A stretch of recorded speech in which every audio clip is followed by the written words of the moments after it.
All right, it's a cool, refreshing -28 outside. It's actually pretty manageable in here, but I'm going to shut the two heaters off so that I can record some of this footage here. So bear with me as I freeze my arse off just to make some content.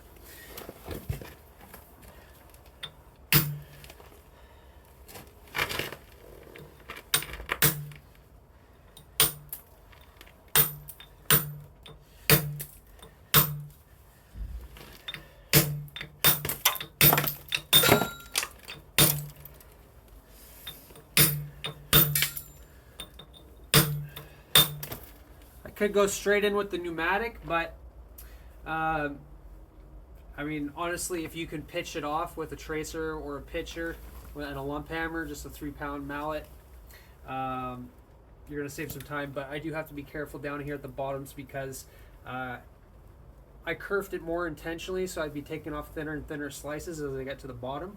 I have no way to chisel the underside.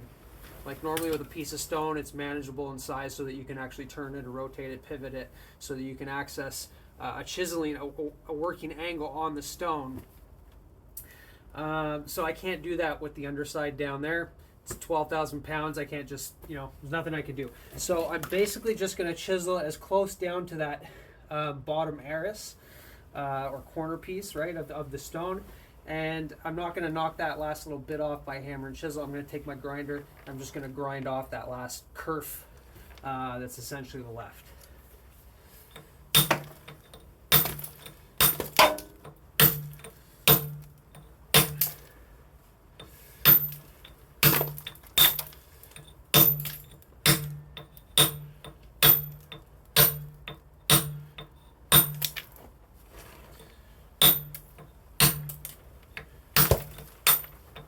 Suggest you wear gloves if your hands aren't very calloused, unless you if you don't mind getting cut all over the place.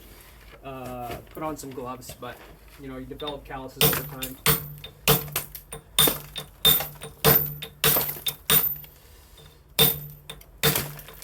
Always got to start off slow, even though it looks cooler to go fast.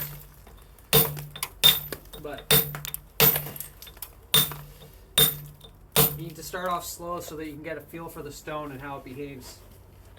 So every stone is different.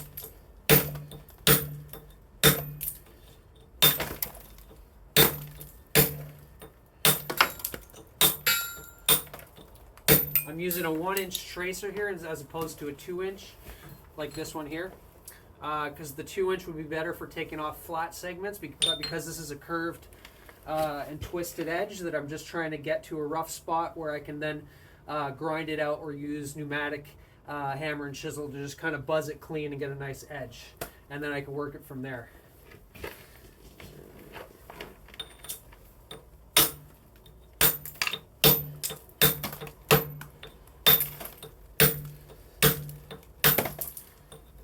Any stonemasons that cut rubble, we're always managing cuts on our hands and whatnot. You can wrap your hands preemptively, like with cloth and tape or a strap. You can protect your hands in all kinds of ways, or you can just rough them up. If you're dealing with very aggregate material, like sandstone is very heavy in silica, and sometimes even other chemicals, right? They can, like acidic type of minerals or whatever, they can eat away at your fingertips in combination with the high grit of the actual texture. So you're sanding your hands down on rough material, and then there's acidic minerals and whatnot that are getting in there and making your fingers sting. Like you actually wear your fingers off to a point where it's just a little prick hole. Don't take that out of context. It burns. Yeah, it burns real bad. So you might want to get that checked out.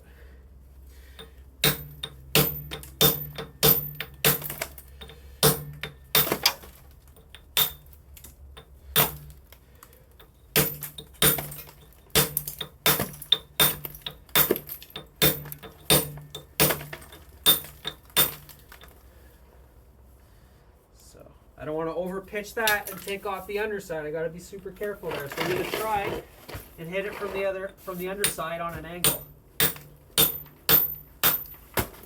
You always got to watch your face and use your shoulder and your elbow as a guard, right? Working with a hammer and chisel is kind of like a medieval combat type of technique that you got to use.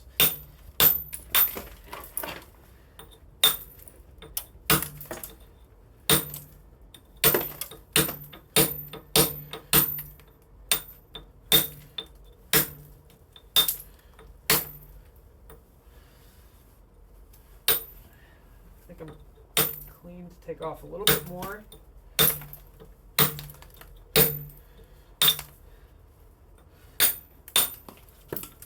Anyways, that's pretty rough there. I could do some more curve cuts with the grinder and take off a little bit more.